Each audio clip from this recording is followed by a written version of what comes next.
madaxweynaha dowlad goboleedka koonfur galbeed Soomaaliya Cabdilcasiis Xasan Maxamed Laftagreen ayaa maanta aqalka madaxtooyada magaalada Baydhabo ku qaabilay wafdi uu hogaaminayay safiirka Midowga Afrika u fadhiya Soomaaliya Ambassador Maxamed Al-Amini.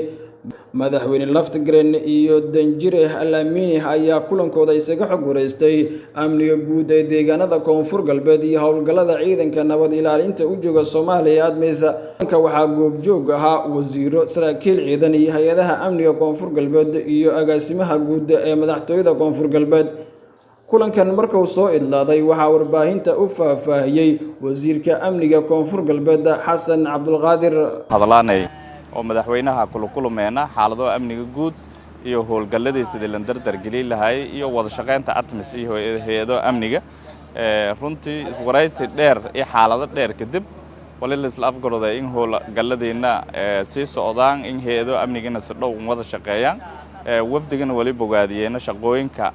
run ahaantii African Union mission shee ATMIS la raaw inta ku wada